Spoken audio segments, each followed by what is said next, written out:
Ta'ala. Kita bersyukur kepada Allah Subhanahu wa Ta'ala pada malam hari ini kita dipertemukan, kita dikumpulkan kembali oleh Allah Subhanahu wa Ta'ala, dipenuhi dengan banyak sekali daripada nikmatnya, daripada karunia-Nya, daripada taufik hidayah daripada Allah Subhanahu wa Ta'ala, sehingga dengan itu semua kita berharap kita tergolong daripada orang-orang yang dikatakan oleh Allah Subhanahu wa Ta'ala kepada para malaikat. Allah mengatakan kepada mereka, humul qaum la yashgha bihim jalisuhum. Allah Subhanahu wa Ta'ala mengatakan kepada malaikat, setelah malaikat tentunya mendatangi Allah, memberikan kesaksian kepada Allah Subhanahu wa Ta'ala teruntuk hamba-hambanya Allah yang berada di muka bumi ini dalam keadaan duduk di rumah Allah, dalam keadaan berzikir di rumah Allah, dalam keadaan mengaji di rumah Allah. Tatkala malaikat melaporkan sebagian amal daripada hambanya yang seperti itu, maka Allah katakan kepada malaikat, humul qaum la yashgha bihim jalisuhum. Kata Allah, wahai malaikat, mereka itu yang duduk zikir di rumahku, yang duduk belajar di rumahku, mereka itu adalah orang-orang orang yang duduk sama mereka saja, kata Allah, tidak mungkin celaka. Yang duduk sama orang yang ngaji tidak mungkin celaka. Bagaimana kalau sekiranya orang yang duduk niatnya untuk mengaji? Lebih-lebih lagi fadilahnya, pahalanya, berkahnya, karunia-Nya teruntuk orang yang datang dengan niat betul-betul mengaji guna memperdalam ikatannya, hubungannya kepada Allah Subhanahu wa Ta'ala. Maka oleh karena itu, ini adalah sebuah kenikmatan, ini adalah sebuah anugerah yang diberikan Allah Subhanahu wa Ta'ala kepada kita, yang patut untuk kita syukuri. Hadirin hadirat, bapak-bapak, ibu-ibu yang dimuliakan juga dirahmati oleh Allah Subhanahu wa Ta'ala. Dan juga di bulan ini, ya, alhamdulillahnya dan ruginya juga untuk sebagian orang, tapi kita sekarang ini sudah memasuki di awal bulan Muharram. Artinya kita sekarang ini sudah berada di tahun 1447 Hijriah, yang satu minggu yang lalu kita masih berada di tahun 1446 Hijriah. Artinya apa? Artinya waktu yang 1446 Hijriah ini sudah berlalu, sudah lewat. Tidak bisa kita tarik kembali, tidak bisa kita tambah lagi, tidak bisa kita beli itu waktu. Tidak ada orang di dunia ini, sekaya apapun dia, setinggi apapun jabatannya, tidak ada yang bisa mengembalikan waktu yang sudah terlewat. Berapapun waktu itu, 1 detikkah, 1 menitkah, 1 jamkah, 1 harikah, 1 minggu, 1 bulan, 1 tahun, tidak ada satu orang pun yang bisa mengembalikan daripada waktu yang sudah berlalu. Maka awal daripada tahun yang baru ini itu bisa menjadi sebuah keuntungan, bisa juga menjadi sebuah keberuntungan bagi kita, tapi bisa juga menjadi kerugian yang amat besar untuk kita. Kalau misalnya di beberapa hari sebelumnya atau di tahun 1446 yang sudah lewat itu, di waktu itu apa yang kita lakukan semuanya itu tidak ada sama sekali amal untuk mendekatkan diri kepada Allah, maka kita termasuk orang yang rugi. Akan tetapi untungnya apa? Untungnya kita masih diberikan waktu oleh Allah, masih diberikan kesempatan oleh Allah. Allah Subhanahu wa ta'ala tidak cabut ruh kita ini dari badan kita di awal tahun yang baru ini, tidak. Artinya apa? Allah Subhanahu wa ta'ala masih memberikan kita kesempatan, waktu untuk kita kembali kepada Allah, waktu untuk kita menyadari kelalaian kita kepada Allah, waktu untuk kita mempererat ikatan batin ini kepada Allah, waktu untuk kita memohon ampun atas segala dosa yang sudah kita lakukan terhadap Allah Subhanahu wa ta'ala. Maka oleh karena itu, di awal tahun baru ini, maka kembalilah kita semuanya kepada Allah, berlindunglah kita semuanya kepada Allah, meminta ampunlah kita semuanya kepada Allah Subhanahu wa ta'ala, selagi masih diberi kesempatan oleh Allah Subhanahu wa ta'ala. Jangan sekali-kali waktu yang sudah lewat ini kita sia-siakan hanya untuk kenikmatan duniawi saja, akan tetapi kelak di akhirat hidup kita sengsara, hidup kita melarat, hidup kita disiksa, diazab oleh Allah Subhanahu wa ta'ala. Al-Imam Al-Ghazali di dalam salah satu ucapannya beliau mengatakan, kullu nafasin min anfasika jauharatun la tuqawwam biqimah.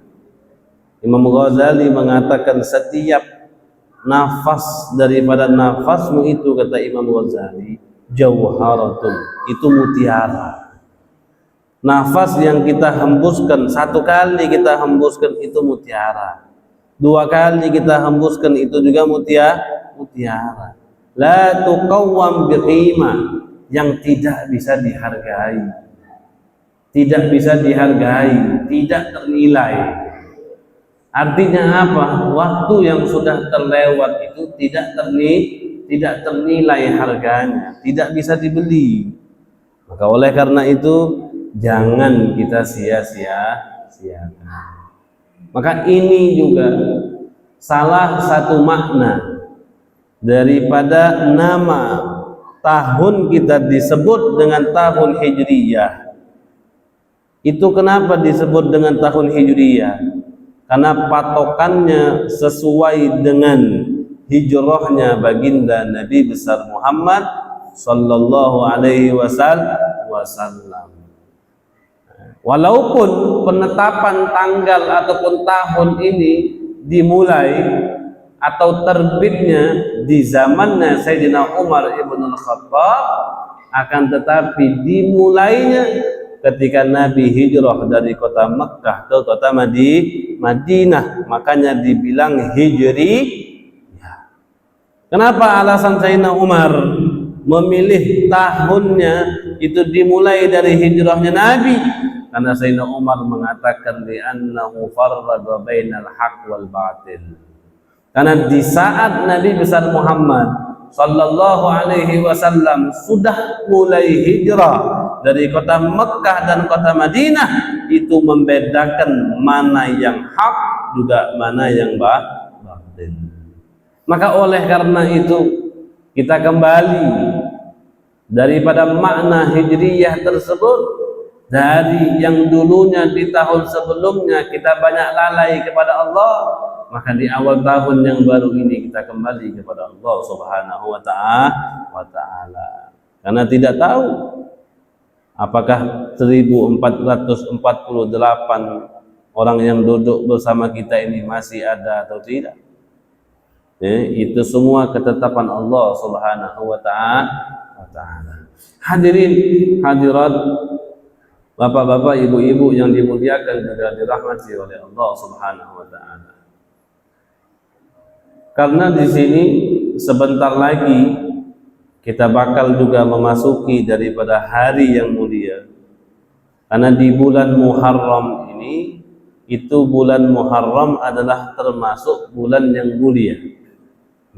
Bahkan diriwayatkan Nabi besar Muhammad sallallahu alaihi wasallam di bulan Muharram ini puasanya full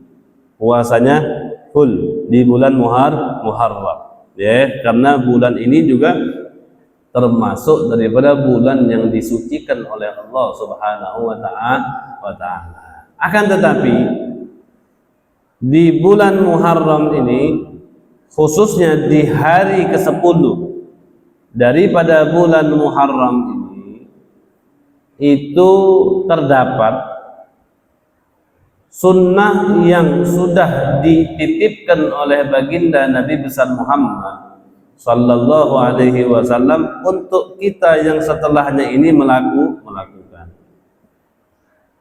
Ada 12 amalan. Akan tetapi riwayat yang sahih itu 2 amalan. Salah satu daripada 12 amalan tersebut yang sunnahnya untuk kita lakukan, salah satunya yaitu kita berpuasa di hari ke-10 bulan Muharram. Kita berpuasa di hari ke-10 bulan Muharram. Dan Nabi mengatakan, aku berharap kepada Allah, siapa yang berpuasa di hari ke-10 bulan Muharram ini, puasanya itu bisa menampal, bisa menghapus daripada dosanya selama 1 tahun. Kalau bisa dibilang kita ini yang duduk di sini semuanya banyak dosanya. Semuanya banyak dosanya. Belum dosa hatinya, belum dosa dengkinya, belum dosa irinya, belum dosa prasangka buruknya, belum dosa sombongnya, belum dosa ujubnya, ngerasa amal dia banyak, selamat dia, sholatnya banyak, ininya banyak. Belum dosa mulutnya, belum dosa matanya, belum dosa tangannya, belum dosa kakinya, belum dosa perutnya, belum dosa kemaluannya. Banyak sekali. Banyak sekali. Enggak dosa tangannya, kakinya dosa. Enggak dosa matanya, mulutnya dosa. Enggak dosa mulutnya, telinganya dosa. Setiap hari kita ini enggak luput dari dosa. Tapi kita saja enggak sadar. Kalau udah mati, udah enggak bisa lagi. Maka kita perlu daripada penebusan daripada dosa ini, dan ini salah satu yang diajarkan oleh baginda Nabi besar Muhammad sallallahu alaihi wasallam. Puasa di hari ke-10 daripada bulan Muharram. Maka Nabi ini adanya puasa di hari ke-10 ini, ketika Nabi besar Muhammad sallallahu alaihi wasallam hijrah ke kota Madinah, Nabi besar Muhammad melihat ada segerombolan orang-orang Yahudi, mereka berpuasa di tanggal 10 Muharram. Ketika ditanya sama Nabi, apa yang menyebabkan kalian puasa di tanggal ini? Mereka mengatakan, kami berpuasa di tanggal ini karena rasa syukur kami bahwasannya Allah Subhanahu wa ta'ala menyelamatkan Nabi Musa daripada kejaran Fir'aun, dan Allah juga tenggelamkan Fir'aun. Karena itu kata orang-orang Yahudi, kami berpuasa. Maka Nabi besar Muhammad sallallahu alaihi wasallam ketika mendengar daripada ucapan orang Yahudi tersebut, Nabi mengatakan, nahnu ahaqqu bi Musa minkum, kata Nabi. Kami ini, kata Nabi, lebih berhak untuk mensyukuri apa yang terjadi dengan Nabi Musa daripada kalian. Kalau sekiranya kalian berpuasa karena Allah selamatkan Nabi Musa, kalian berpuasa rasa syukur kalian kepada Allah, maka kami umat Islam yang lebih berhak untuk bersyukur kepada Allah atas keselamatan Nabi Musa alaihi salam. Maka oleh karena itu Nabi menganjurkan kepada kita untuk berpuasa. Bahkan Nabi juga menganjurkan bukan hanya di tanggal 10 Muharram saja, akan tetapi sehari sebelum tanggal 10 Muharram itu, yaitu tanggal 9, Nabi juga menganjurkan kita untuk berpuasa yang disebut dengan Tasu'ah. Nabi mengatakan, la'in bagitu ilal amil muqbil la'asuman natasi. Kata Nabi, kalau sekiranya tahun depan aku masih ada, maka tanggal 9 Muharram aku puasa, kata Nabi. Tapi sayangnya tahun depannya Nabi sudah tidak ada. Tapi ucapan tersebut sudah diucapkan oleh baginda Nabi besar Muhammad sallallahu alaihi wasallam. Maka oleh karena itu kita juga disunnahkan untuk berpuasa di hari ke-9 pada bulan Muharram. Di sini disebutkan salah satu daripada keutamaan orang yang berpuasa di hari Asyura, man shama Asyura fa ka'annama shama ad-dahra kullahu. Orang yang berpuasa hari Asyura itu seakan-akan dia berpuasa ad-dahra kullahu, waktu semuanya itu dia puasa. Jadi kalau kita puasa Asyura satu hari puasa udah bisa kayak seumur hidup kita puasa. Pahala daripada puasa Asyura. Disebutkan juga di sini, waman ahya lailata Asyura bil ibadah faka'annama abadallaha ta'ala mithla ibadati ahli samawati sab'i. Barang siapa orang yang menghidupkan malam daripada malam Asyura dengan beribadah kepada Allah, maka seakan-akan dia beribadah kepada Allah seperti ibadahnya orang langit 7. Langit itu lapisan 7 tuh. Itu semua diduduki oleh orang-orang yang soleh. Bahkan para anbiya itu setiap lapis daripada langit pertama, langit kedua, langit ketiga, langit keempat, kelima, keenam, ketujuh. Kenapa kita bisa tahu ini? Cerita daripada Isra Mi'rajnya Nabi besar Muhammad sallallahu alaihi wasallam. Malaikat-malaikatnya Allah Subhanahu wa taala allati la ya'sunallah, malaikat yang tidak pernah bermaksiat kepada Allah. Semuanya ibadah orang-orang langit, penduduk langit 7 itu kalau kita ngidupkan di malam daripada malamnya Asyura beribadah kepada Allah. Banyak lagi, banyak lagi keutamaan daripada orang-orang yang menghidupkan hari ke-10 daripada bulan Muharram. Hadirin yang dimuliakan oleh Allah Subhanahu wa taala. Di sini disebutkan annama warada min fi'li ashri wa qad addaha ba'duhum itsnatai asyrata khaslatan. Jadi di Asyura ini ada 12 amalan yang dianjurkan untuk kita melakukannya di Asyura. Apa saja? Yang pertama salat, as-shalah. Kemudian yang kedua apa? As-shaum, puasa. Kemudian yang ketiga, silaturrahim. Di hari Asyura kita juga dianjurkan untuk menyambung tali silaturrahmi. Ya. Kemudian yang keempat, as-sadaqah. As-sadaqah, sedekah. Sedekah berapapun itu. Ada duit cuma 1.000, 2.000, 3.000, kita sedekah. Wal ightisal, mandi sunnah untuk hari Asyura. Wal iktihal, iktihal itu pakai celak, pakai celak. Wa ziyaratu alim, ziarah sama orang alim, ustadz misalnya, itu juga dianjurkan.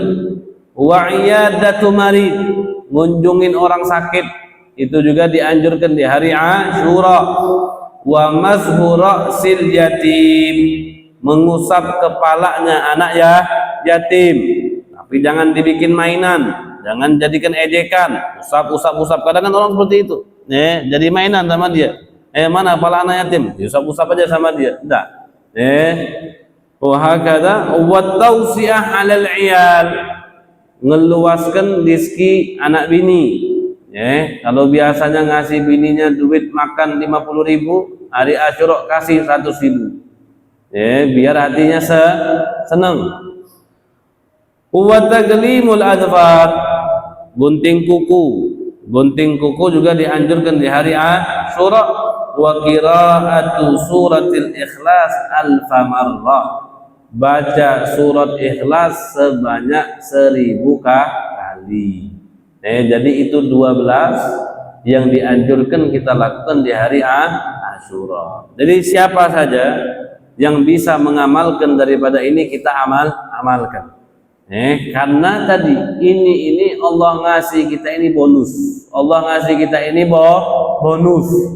Di saat umur kita yang pendek, kemudian umur yang pendek itu bukan kita manfaatkan semaksimal mungkin untuk beribadah kepada Allah, maka Allah banyak kasih bonus kepada kita. Bulan Ramadan itu bonus.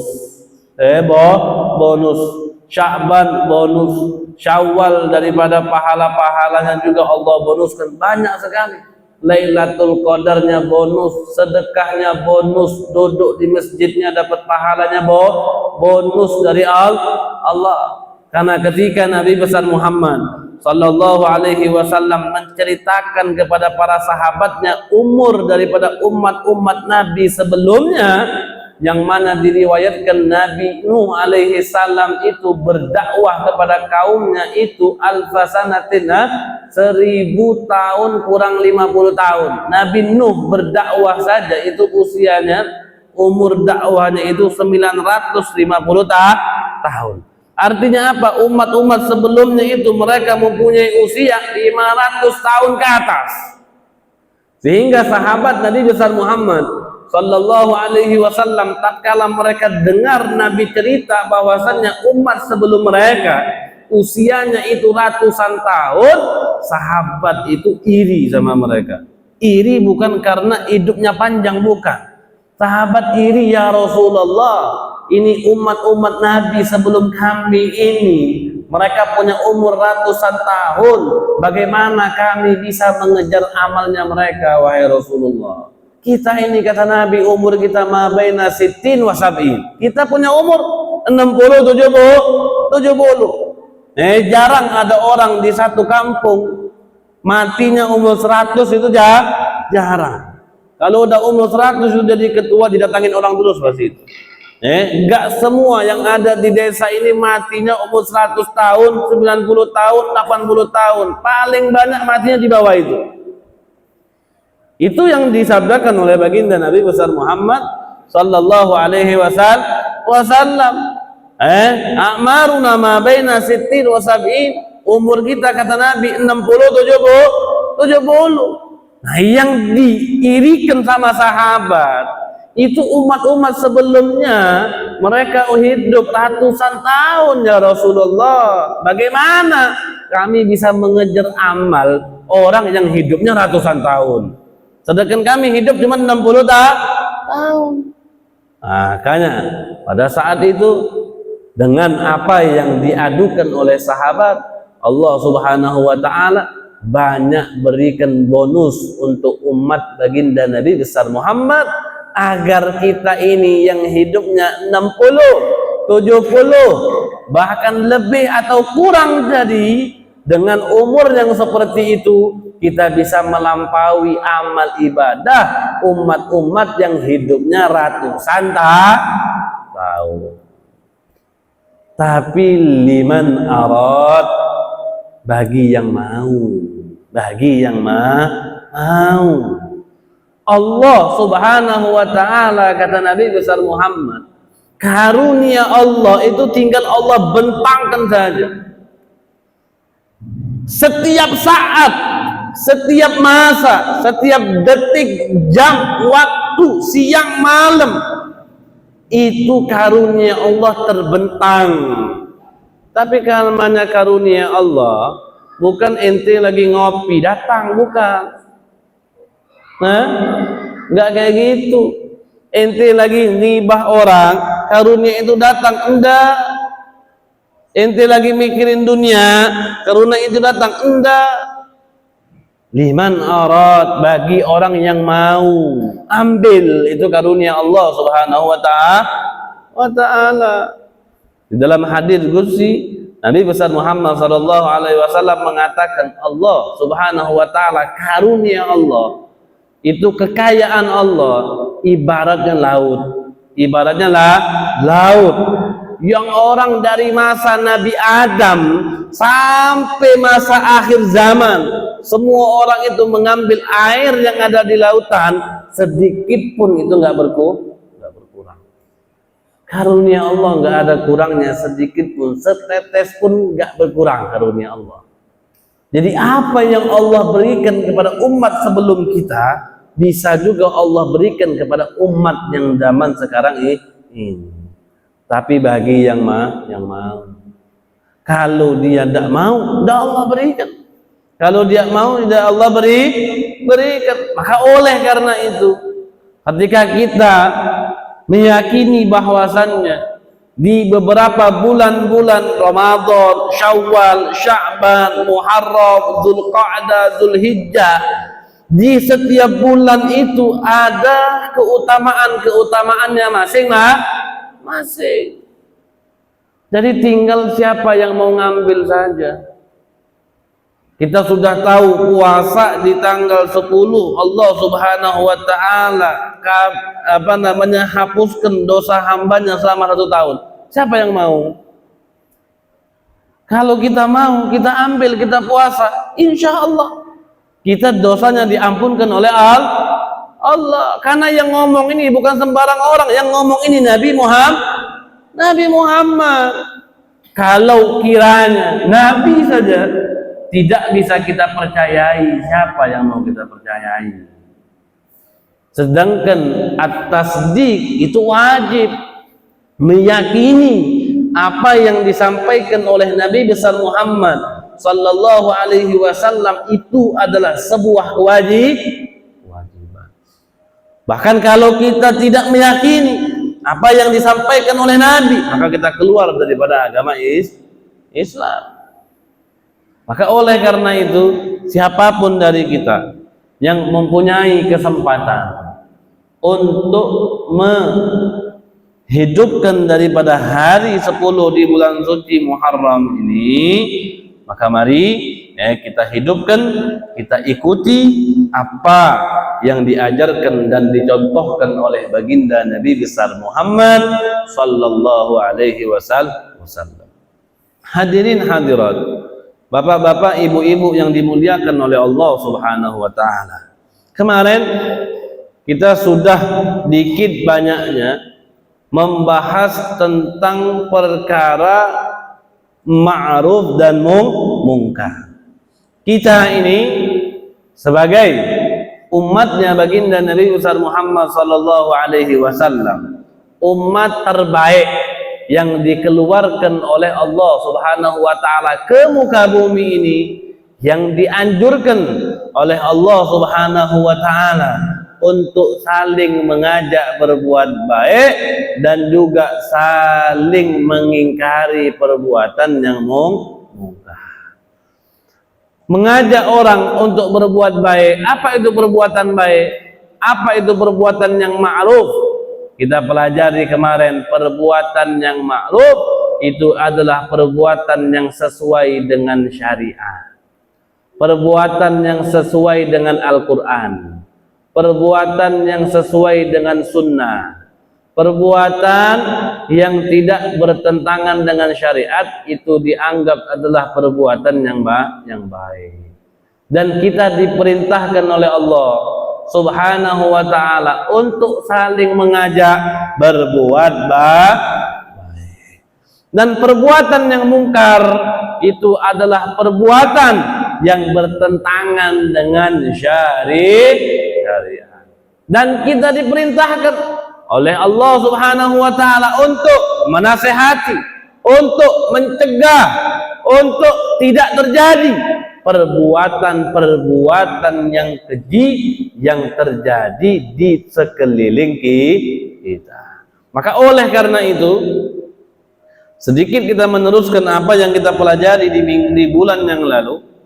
Diriwayatkan oleh baginda Nabi besar Muhammad sallallahu alaihi wasallam, beliau bersabda, "Ma min qaumin yakunu fihim rajulun ya'malu bil ma'asi wa yaqdiruna an yughayyiruhu wa la yughayyiruna illa ammahumullahu ta'ala bi'adzabin qabla an yamutu." Kata Nabi besar Muhammad, kalau misalnya ada satu kaum di satu tempat tersebut, ada satu orang, kata Nabi, yang mana dia melakukan daripada perbuatan maksiat. Taruhlah di satu desa. Di satu desa ini ada beberapa orang yang melakukan perbuatan yang tidak diindahkan oleh syariat, bertentangan dengan syariat. Misalnya ada perkumpulan laki-laki dan perempuan yang tidak ada batasnya sama sekali, bercampur di situ, bersentuhan, berpegangan, bahkan melakukan perbuatan-perbuatan yang tidak senonoh. Misalnya ada di satu tempat seperti itu, dan orang yang di sekelilingnya mampu untuk mencegah perbuatan tersebut, tapi dia tidak cegah perbuatan tersebut, maka kata Nabi, mereka semua tidak mati sebelum Allah azab mereka. Allah azab dulu baru Allah matikan. Ya, kalau ada di satu tempat kita mampu untuk melarang perbuatan keji tersebut, tapi kita diem. Diem. Maka kata Nabi, Allah enggak matikan orang yang ada di tempat tersebut kecuali Allah azab dulu mereka. Ya. Kemudian di sini beliau mengomentari apa yang dikatakan oleh Nabi. Kata beliau, qad ishtaratan nabiyyu al-qudrah. Nabi mensyaratkan di dalam melarang ataupun mencegah perbuatan yang mungkar itu, Nabi mensyaratkan al-qudrah, mampu. Kalau misalnya ada yang mampu, kata Nabi. Kalau misalnya ada yang mampu tapi dia tidak larang perbuatan tersebut, ada kata mampunya. Disebutkan lagi di sini, yakni idza kanatil ghalabatu li ahli shalah fal wajib alaihim an yamna'u ahlal ma'asi minal ma'siyah idza adharuha. Artinya apa?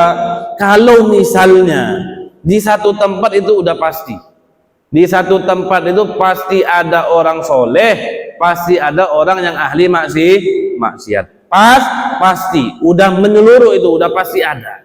Tapi katanya, kalau misalnya di satu tempat tersebut ketika ada orang-orang yang ahli maksiat menampakkan perbuatan maksiatnya, ditampakkan, artinya apa? Mereka terang-terangan bermaksiat kepada Allah.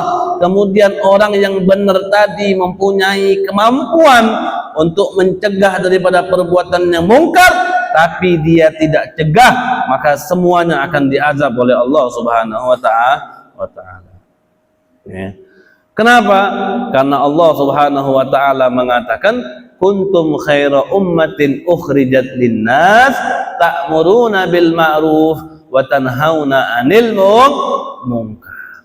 Allah Subhanahu wa taala keluarkan kita.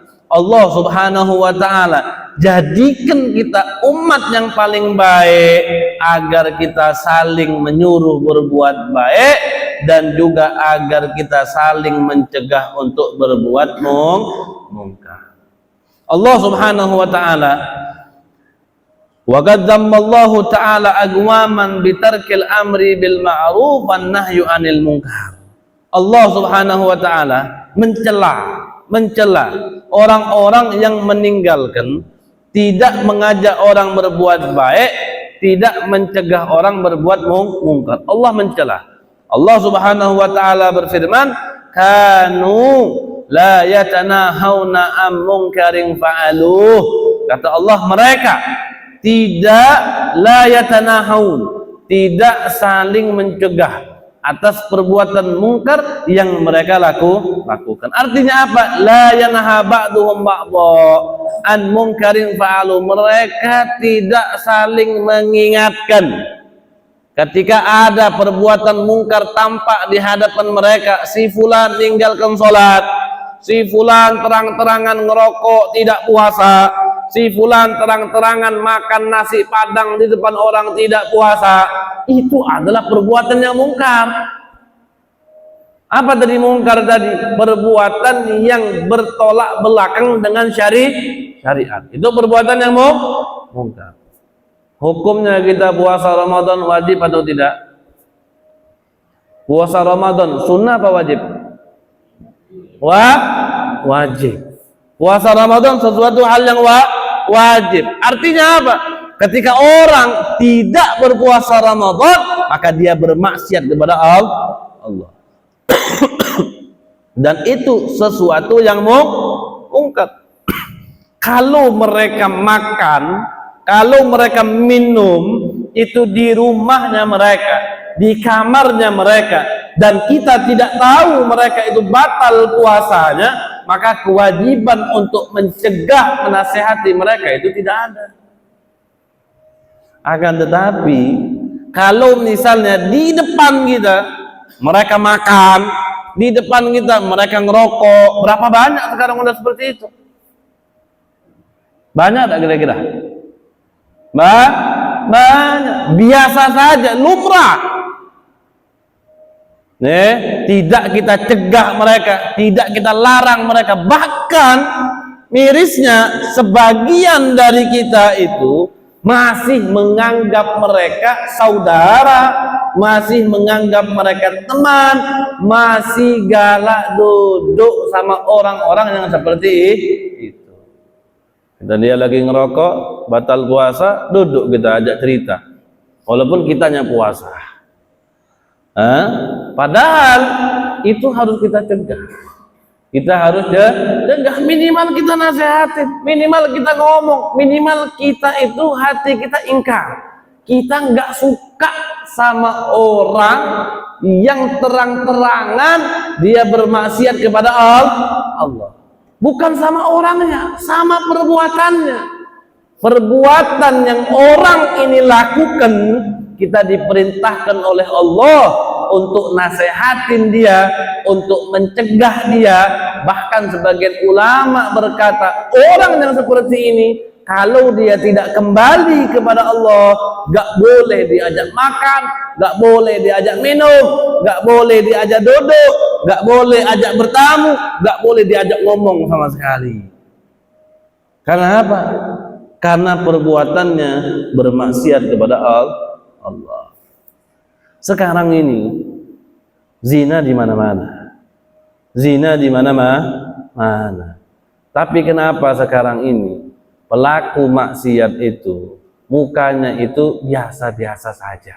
Kenapa? Kayak dia tersebar baru ngelakuin ini, besok udah keluar rumah, nggak pakai helm, nggak pakai mobil, nggak pakai tutup kepala, enggak, terang-terangan keluar. masih duduk depan rumahnya, masih belanja, masih bisa ngobrol, masih bisa ketawa-ketawa. Kenapa? Karena kita yang hidup di sekeliling mereka menganggap hal ini adalah hal yang biasa. Gak ada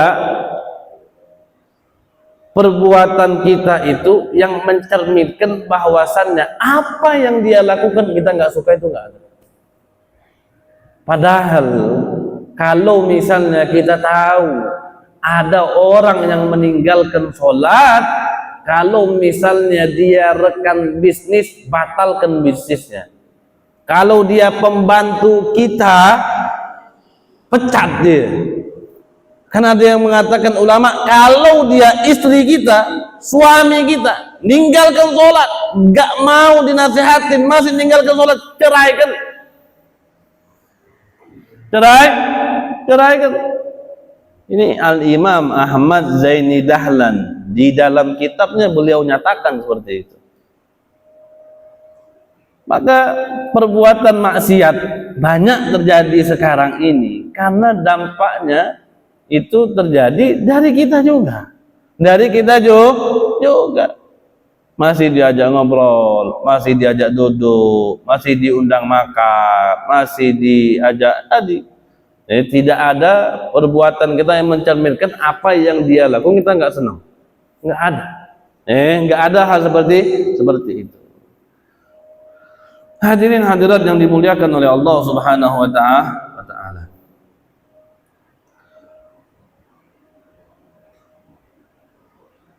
Di sini disebutkan juga Nabi besar Muhammad sallallahu alaihi wasallam bersabda, "Idza ra'a ahadukum munkaran falyughayyirhu bi yadihi, fa in lam yastati' fa bi lisanihi, fa in lam yastati' fa bi qalbihi wa dzalika ad'aful iman." Nabi besar Muhammad sallallahu alaihi wasallam beliau mengatakan, barang siapa salah satu daripada kita melihat daripada perbuatan mungkar, Nabi mengatakan apa yang pertama kata Nabi? Fal yughayyirhu biyadihi, maka ubahlah perbuatan mungkar tersebut, larang perbuatan mungkar tersebut dengan tangannya. Dengan tangannya. Itu yang pertama, tahap pertama kata Nabi. Fa illam yastati' fa bilisanihi, kalau dengan tangannya dia tidak mampu kata Nabi, maka cukup dengan lisannya. Dengan lisan. Ngobrol, diskusi, nasihatin.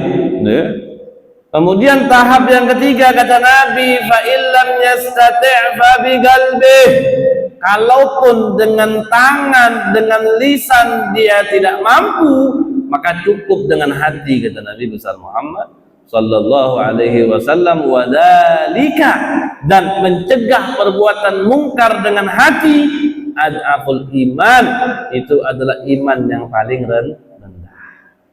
Di sini ada 3 tahapan di dalam mencegah perbuatan mungkar, diajarkan oleh baginda Nabi besar Muhammad sallallahu alaihi wasallam. Sebagian ulama mereka mengatakan at-taghyiru bil yad lil umara. Kata ulamanya, mereka mengatakan mencegah perbuatan mungkar dengan tangannya atau dengan kekuasaan, bisa kita artikan itu adalah para umara, pemimpin, baik itu presiden, baik itu bawahan-bawahannya sampai ke tingkat desa. Itu dengan tangan, yaitu umara. Mencegah perbuatan mungkar dengan lisan, itu tugasnya ulama. Dan mencegah perbuatan mungkar dengan hati, itu paling tidak orang-orang yang awam. Orang-orang yang awam. Tapi mengambil dari apa yang disabdakan oleh baginda Nabi besar Muhammad sallallahu alaihi wasallam, kalau misalnya kita mampu mencegah perbuatan yang mungkar tadi dengan tangan kita. Misal yang kita cegah itu keluarga, istri, istri, adik misalnya, anak misalnya, melakukan perbuatan yang mungkar, kita bisa dengan tangan. Tapi kalau misalnya itu adalah teman, itu adalah orang-orang sekitar, nggak mungkin kalau kita ngotot pakai tangan, pasti ribut, pasti bertikai. Kita cegah mereka dengan lisan. Kalaupun nggak mampu, takut atau apa, ya sudah, yang penting hati kita ini ingkar dengan perbuatan-perbuatan yang mungkar. Jangan kita punya hati ini biasa saja. Nah itu yang gawat itu. Kalau udah dengan tangan nggak mampu, dengan lisan nggak mampu, hati kita aja nggak tergerak, nggak terbesit, nggak sedih. Di desa kita ini misalnya ada perbuatan mungkar yang terjadi, tapi kita nggak risau. Nah itu yang bahaya. Itu yang bahaya. Kalau misalnya tangan nggak mampu, ya sudah, tidak masalah. Lisan malu, takut, ya nggak masalah. Tapi kalau hati, siapa yang tahu isi hati orang? Nggak ada. Sampingan kita ini nggak ada yang tahu isi hati kita. Yang tahu isi hati kita hanya Allah. Tapi kalau di dalam hati saja tidak mau mengingkari perbuatan itu, nah itu yang masalah yang luar biasa. Hadirin hadirat yang dimuliakan dan dirahmati oleh Allah Subhanahu wa ta'ala. Maka oleh karena itu sebelum kita tutup majelis, di sini ada 5 cara. Ada 5 cara yang diajarkan oleh para ulama ketika kita pengen mengajak orang berbuat yang baik. Kita nih kalau ngajak orang berbuat baik, gimana caranya? Apa yang kita perlukan? Apa yang kita perlukan untuk ngajak orang berbuat baik? Di sini ada 5 tahapan. Ada 5 tahapan. Yang pertama apa? Yang pertama al-ilm. Ilmu. Kalau kita pengen ngajak orang baik, ilmunya kita harus tahu. Kenapa? Li'annal jahil la yahsunul amr bil ma'ruf wan nahyu 'anil munkar. Karena kalau orang bodoh, orang nggak tahu, maka tidak elok bagi dia untuk ngajak orang berbuat baik, mencegah orang berbuat mungkar. Kalau orang nggak tahu, dia nggak tahu ini yang dia ajak ini baik atau jelek. Maka yang pertama tadi yang dibutuhkan pertama kali ilmu dulu atas perbuatan yang pengen dia ajak atau yang pengen dia cegah. Kiranya misalnya dia pengen ngajak orang sholat, dia harus tahu dulu sholat ini baik atau tidak. Sholat ini hukumnya seperti apa? Kalau orang melakukan sholat itu imbalannya apa? Disiksa atau diberi pahala? Dia harus tahu dulu. Ketika dia sudah tahu bahwasannya sholat itu perbuatan yang baik, dia tahu daripada cara-caranya sholat dan yang lainnya, baru dia ajak orang sholat. Jangan dia nggak tahu, nggak bisa bedakan mana yang baik, mana yang nggak baik, kemudian dia ngajak orang. Nah itu salah. Maka ilmu itu yang diperlukan pertama kali. Kemudian yang kedua, an yaqsida bihi wajhallah. Yang dia maksud untuk ngajak orang, yang dia maksud itu hanya ridho Allah. Dia nggak ada tujuan lain, nggak ada tujuan lain. Kita pernah dengar cerita ini dulu, anak kalau dengar cerita ini kalau nggak salah lagi kecil tuh, anak dengar cerita ini. Ketika ada seorang yang soleh, dia dengar atau di kampung dia atau di satu tempat misalnya ada orang-orang menyembah daripada pohon. Pernah dengar cerita ini kan? Ada orang nyembah pohon. Dia dengar ada orang nyembah pohon, dia bawa parang dari rumahnya, dengan beraninya dia datang ke pohon itu, dia mau tebas. Tapi di pertengahan jalan dia ketemu sama orang yang sebenarnya orang itu adalah iblis. Iblis penghuni pohon tadi. Kata iblis tadi, kau nak kemana? Kata orang tadi, aku pengen nebas itu pohon. Karena pohon itu orang udah nyembah selain Allah. Kata iblisnya, sudahlah, kau balik deh. Kau balik deh, kata iblisnya. Setiap hari di bawah sejadah kau itu aku taruh duit, kata iblisnya. Setiap hari di bawah sejadah kau itu aku taruh duit. Laki-laki tadi yang awalnya tadi tujuan dia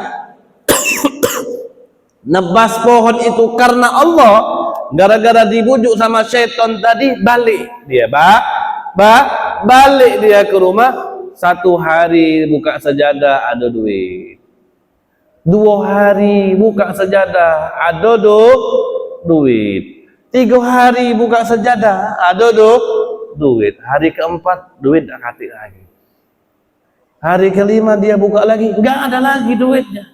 Ngamuk dia, marah dia ambil lagi senjata dia tadi, dia datang lagi ke pohon yang anak iblis tadi, nak dia tebas itu pohon. Ketemu lagi dia sama syaitan bilang iblisnya, nak kemana kau? Aku nak tebas itu pohon. Kata syaitannya, sekarang kau tak bakal pacak lagi nebas itu pohon. Kenapa? Kata dia, kalau pertama tadi kau tebas pohon masih bisa, karena tujuan kau Allah. Sekarang kau nebas pohon ini, tujuan kau bukan karena Allah, tujuan kau karena dalam 1 hari 2 hari ini di bawah sejadah kau enggak ada lagi duit.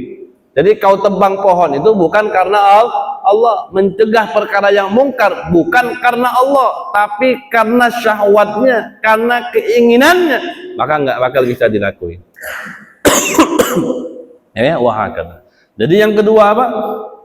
Kalau kita mau buat ma'ruf, mau berbuat mungkar, yang kedua itu adalah ridha Allah. Kemudian yang ketiga yang kita butuhkan asy-syafaqah ala man ya'muruh. Syafaqah lembut atas siapa orang yang kita perintahkan, yang kita nasihati. Artinya apa? Kita ini kalau nasihatin orang, nasihatinlah dengan nasihat yang lembut. Kasih sayang, lembut. Kita nasihatin seperti itu. Jangan pertama kali kita nyegah orang langsung teriak, langsung ini, langsung marah-marah, jangan. Lembut-lembut dulu.